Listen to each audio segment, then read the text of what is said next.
Hello there. My name is Frenegades, and today I wanted to do something I've always wanted to do, which was review the games that I've played on this channel. And what better game to start off than the very first game I started off on, Mortal Kombat 11. So I did get this steelbook sometime, I think 2 weeks ago. It's just kind of for show, just to add to my collection of Mortal Kombat. So as you see, we got that right there. There's nothing on the back aside from that.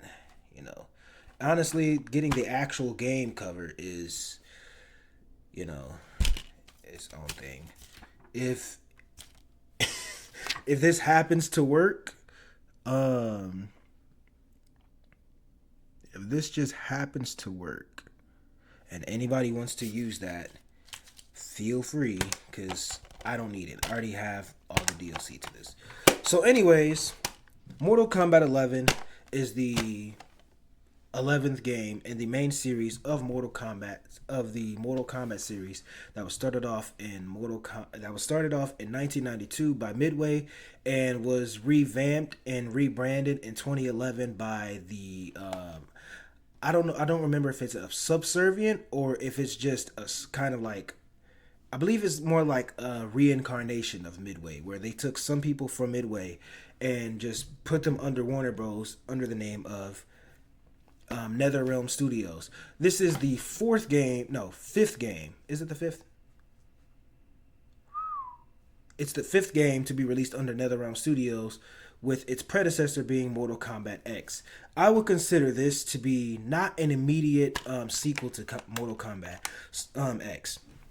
So there are some games I would consider like immediate, like when you have long series of games and movies and stuff like that. There are some points where there are some like entries in the series like that are adjacent to each other that you would just consider like to be immediate sequels.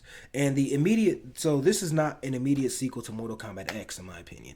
It is a direct result of it, but it's not like it's heavy on that thing, because it's the direct result of Raiden beating Shinnok essentially, and Kronika wants to come.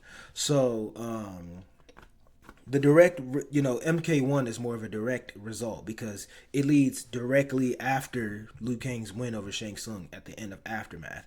So I just wanted to start off by mentioning that this game takes place obviously after Mortal Kombat X, sometime after Cassie's defeat of Shinnok, and Raiden ends up turning into the dark side. Now this version of Dark Raiden is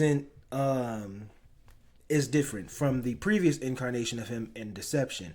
So with Mortal Kombat Deception, Raiden ends up killing himself and Shang Tsung in the intro trying to kill Onaga, but Raiden ends up getting reincarnated or resurrected, and he comes back as Dark Raiden. Basically, he's still the same Raiden, it's just he's more ruthless. This version of Raiden is just angry. He ends up getting corrupted by Shinnok's amulet, which is something nice. So I will say that. So the whole baseline of the story is basically there's a character named Kronika. She is a Titan. She is above the Elder Gods, and she is coming to directly intervene to restart the timeline once again, because she's done it billions and billions and billions of times, so she can retrieve her ultimate goal of a perfect balance between good and evil. And that perfect balance of good and evil solely relies on her two children, Cetrion, and Shinnok. Those two being, Cetrion being an elder god and Shinnok being a former elder god who was cast out. So with Raiden, basically defeating Shinnok, Kronika comes in and directly intervenes, and she starts recruiting various people from the roster from past and present. Now, honestly, it's a little unclear as to which game most of these characters come from, because it's kind of implied that it's more so implied that it comes from Mortal Kombat 9, but also it's a little implied that it comes from the very first game, So maybe it's like a mixture of just different eras and stuff like that. So I wouldn't know. But so you reach through various different characters. You're actually reaching through the end of many different character arcs, right? So as I'm looking, not looking through, but you have meant the ending of different character arcs, like with Scorpion. Scorpion spends every game in this series up to Mortal Kombat X being this rageful wraith out for revenge to kill his to find whoever killed his family when he believed it was Bihan, then he found out it was Quan Chi and all that stuff. But Scorpion ends up finally finding peace, and then you have past Scorpion, who's basically the embodiment of all the other versions of Scorpion. So yeah. But anyways, the story itself is fine. The story's conflict at the base game is fine. Kronika, she's also recruiting the revenants from the previous game, from all the characters who've died in Mortal Kombat 9 and got resurrected as a minion to Quan Chi and Shinnok. Obviously, with those two being gone, Liu Kang and Kitana end up ruling over the Netherrealm, right?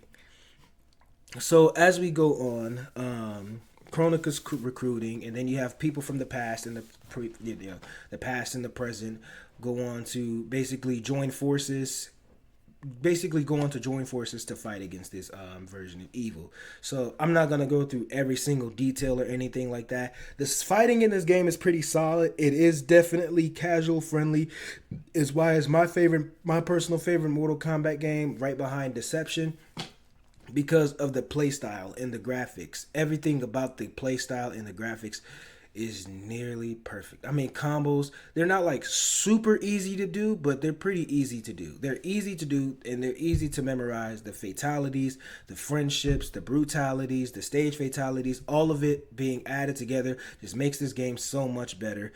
But the story is really just not it, because it just kind of turns into this whole time traveling stuff, which honestly when you look at it, like, I think this came out the same year as Avengers Endgame, and I know that it's not like copying Avengers Endgame, because you can't really think of a story like that and then just change everything about that in the same year. But it's kind of funny that Avengers Endgame has a time traveling plot in it, and then this game has a time traveling plot, but this just it doesn't feel like it works as much. Kronika is not a very compelling villain because she just seems kind of random.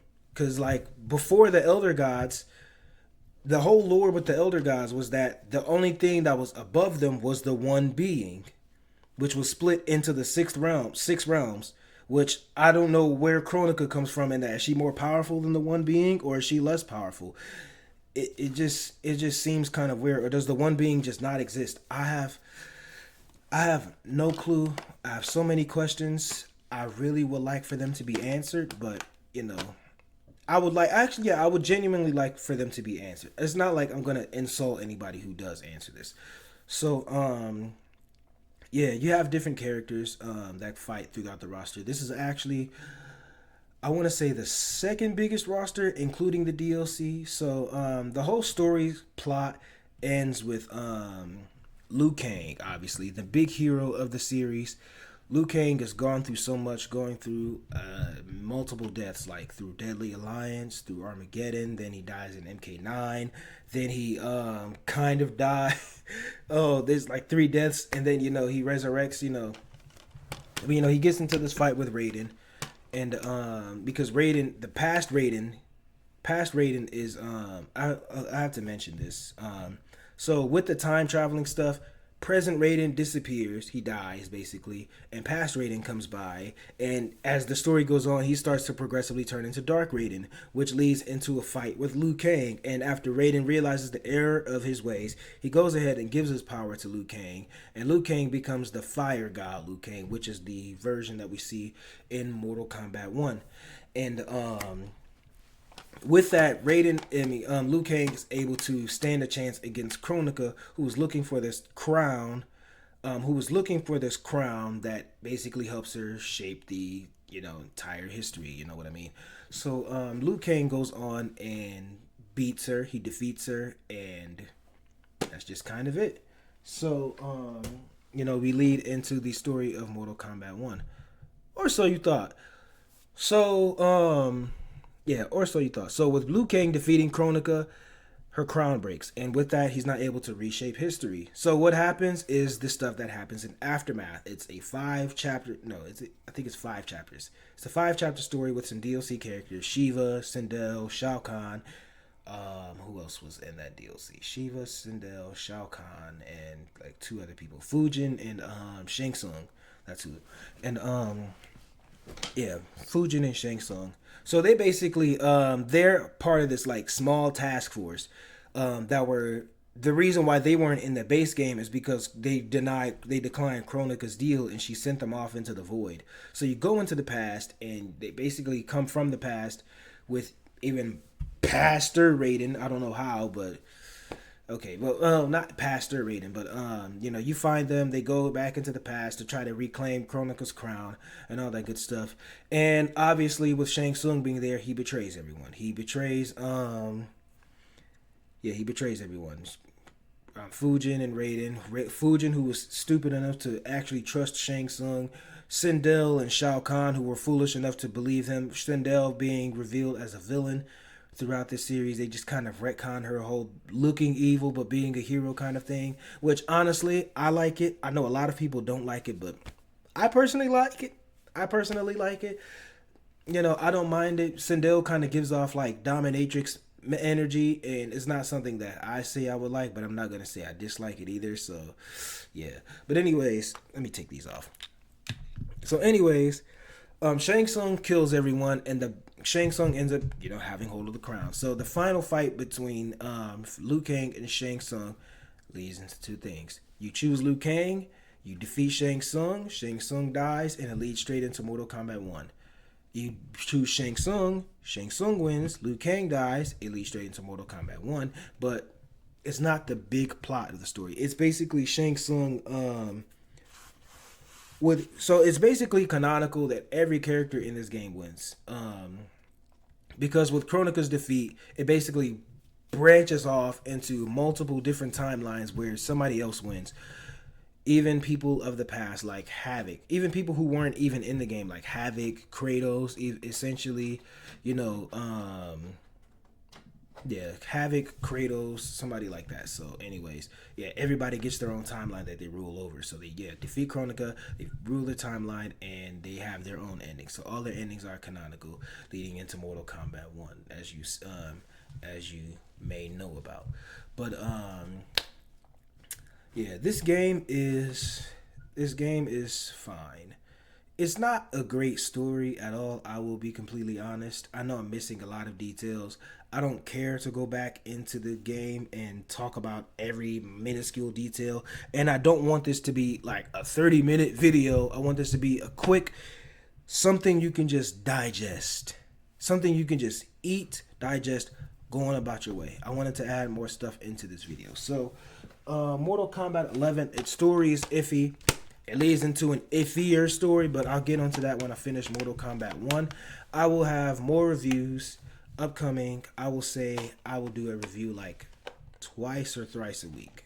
I'm not going to go through every single game that I've played on the channel because that's going to take a while. I'm actually going over all the games that I've played on the channel. So let me just go ahead. Also, I wanted to mention that, yes, the game is playable. The costumes, the cosmetics are beautiful, are absolutely beautiful. I mean, seriously. What did they do in Mortal Kombat 1 for them to just punish? What did we do to them for them to punish us by giving us only one gear piece to change? But anyways, Mortal Kombat 11, decent story. It's okay. Mortal Kombat 11 Aftermath is also a decent story. It's not very good. The story modes on this game get an average of, I will say, 4 out of 10. I'm gonna put this as a rating.